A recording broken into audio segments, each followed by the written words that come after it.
चारों भाइयों ने आज प्रभु की कथा का गुणगान जब किया, भक्ति माता के दोनों पुत्र थोड़े थोड़े से हिलने लगे।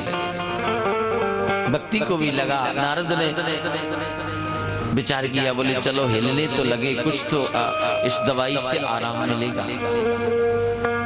दूसरे दिन कथा का विराम हुआ, दोनों भाइयों ने आंखें खोल ली। नारद को और विश्वास हुआ। तीसरे दिन दोनों भाई उठ करके बैठे हो गए। अब तो श्रद्धा और बढ़ गई। धीरे धीरे इस तरह कथा श्रवण करते करते करते सातवां विश्राम जब हुआ, भक्ति के दोनों पुत्र उठ करके खड़े हो गए और नाचने लगे। कथा का विराम हुआ। भक्ति माता ने निवेदन किया। भक्ति माता ने कहा, नारद अब एक बात बताओ, मैं यहाँ से जाऊं कहाँ? क्योंकि वृंदावन जाती हूँ तो वृंदावन जाते ही मेरे दोनों पुत्रों की हालत वही हो जाएगी जो पहले थी। अब क्या करूं, कहाँ जाऊं? देवर्षि नारद ने कहा, माँ अगर तुम्हें जवान रहना है तो तुम्हें श्रीधाम वृंदावन में जाना ही पड़ेगा। क्योंकि अगर ब्रज को छोड़कर तुम जमाने में चली गई तो तुम्हारा बुढ़ापा बहुत जल्दी आ जाएगा। क्योंकि उस वृंदावन में चार पदार्थ करत मजूरी, काम क्रोध लोभ और मोह की चार पदार्थ करत मजूरी, मुक्ति भरे तह पानी, धन धन वृंदावन रजधानी। माँ अगर तुम्हें जवान रहना है तो उस ब्रज में जाकर के वास करो, ठाकुर जी के चरणों में। बोले प्रभु मैं तो चली जाऊंगी पर मेरे बच्चों का क्या होगा? बोले माँ इनको भूल करके भी वृंदावन में मत ले जाना। अगर तुम इनको भूल करके भी वृंदावन की सीमा में भी प्रवेश करा दिया, ये दोनों भाई जाते ही वहां क्यों? प्रेम को योग कोई जाने नहीं, योग कोई जाने नहीं, भोग कोई जाने नहीं, रोम रोम ब्रजवासी के आठों यामई श्याम है। कोई और सो प्रेम करे ना कोई, कोई नहीं जानता ये योग क्या होता है, ज्ञान क्या होता है, मेरा कोई नहीं जानता। योग सो प्रेम करे न कोई और भोग को ध्यान धरे न कोई, बाब्रज की बसैया को सिर्फ बिहारी जी को ना, कोई नहीं जानता। आज भक्ति माता चली है वहां से और श्रीधाम वृंदावन में जाकर के वास कर रही है। दोनों भाइयों को कहा, भैया तुम दूर से मेरा दर्शन कर जाया करो, इसी में तुम्हें आत्म संतुष्टि करना होगा। आज भक्ति माता का उद्धार किया है। भगवान सूत जी निवेदन करते हैं, ऋषियों श्रीमद् भागवत जहां विराजमान होती है, जहां श्रीमद् भागवत की स्थापना की जाती है, वहां केवल दर्शन मात्र से त्रिवेणी स्नान का फल मिलता है। प्रथम यमुना के तीर पर श्री ठाकुर जी ने जितनी लीलाएं की, उन्हीं लीलाओं को वेदव्यास जी महाराज ने सरस्वती के तीर पर बैठ करके लिखा, और जिन लीलाओं को व्यास जी महाराज ने सरस्वती के तीर पर बैठ करके लिखा, उन्हीं लीलाओं को सुखदेव स्वामी ने गंगा के तीर पर बैठ करके गाया।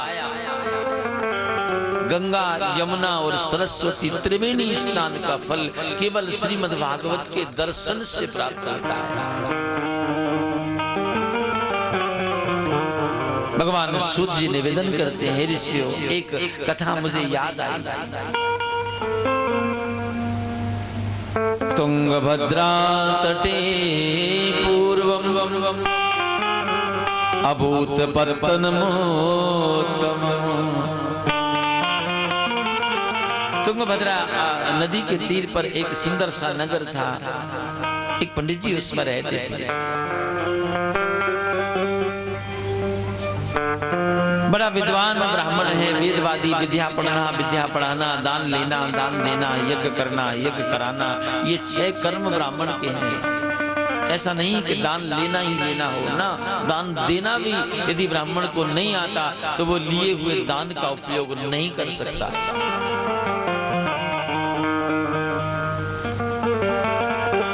मेरे भाई बहन, ये वास्तव में सत्यता है।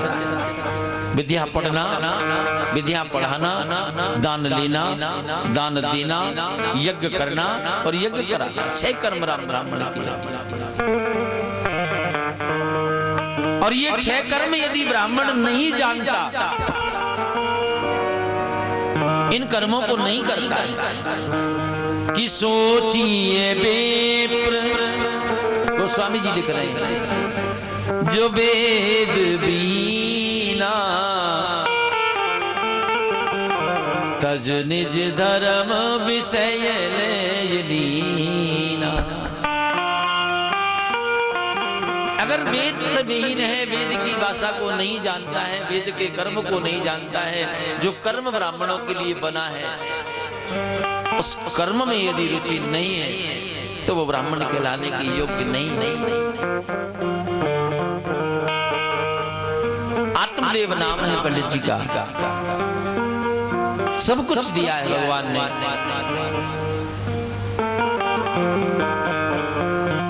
दिन भर पूजा पाठ करते हैं, शाम को लौट करके घर आते हैं, आकर के बस समय गुजरते गुजरते पंडित जी की थोड़ी सी वृद्धावस्था आई।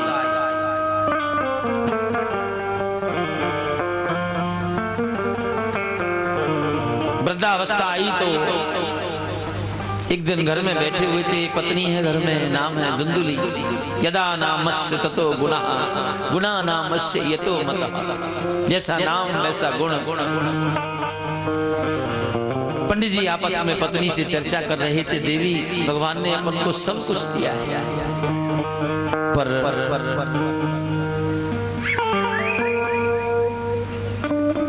एक संतान नहीं दिया। अगर भगवान एक संतान दे देता तो क्या बुराई थी। मेरे भाई बहन, एक संत कहते हैं इस बात कि आदमी को ये पता होता है कि संतान होने के बाद पता नहीं वो अच्छी होगी या बिगड़ जाएगी। आदमी को ये मालूम होता है कि संतान होने के बाद संतान नहीं होना केवल एक दुख है कि बेटा बेटी नहीं है, केवल एक ही दुख है। लेकिन बेटा बेटी होने के बाद कितने दुख पैदा हो जाएंगे, लेकिन फिर भी आदमी उस संतान के पीछे जाता है कि मेरे संतान होना चाहिए। ये मोह है। पंडित जी चर्चा करने लगे, देवी भगवान ने अपन को सब कुछ दिया है, पर अपने यहाँ कोई बेटा बेटी नहीं है। इनको अपनी गोद में बिठा लो तो ज्यादा ठीक रहेगा।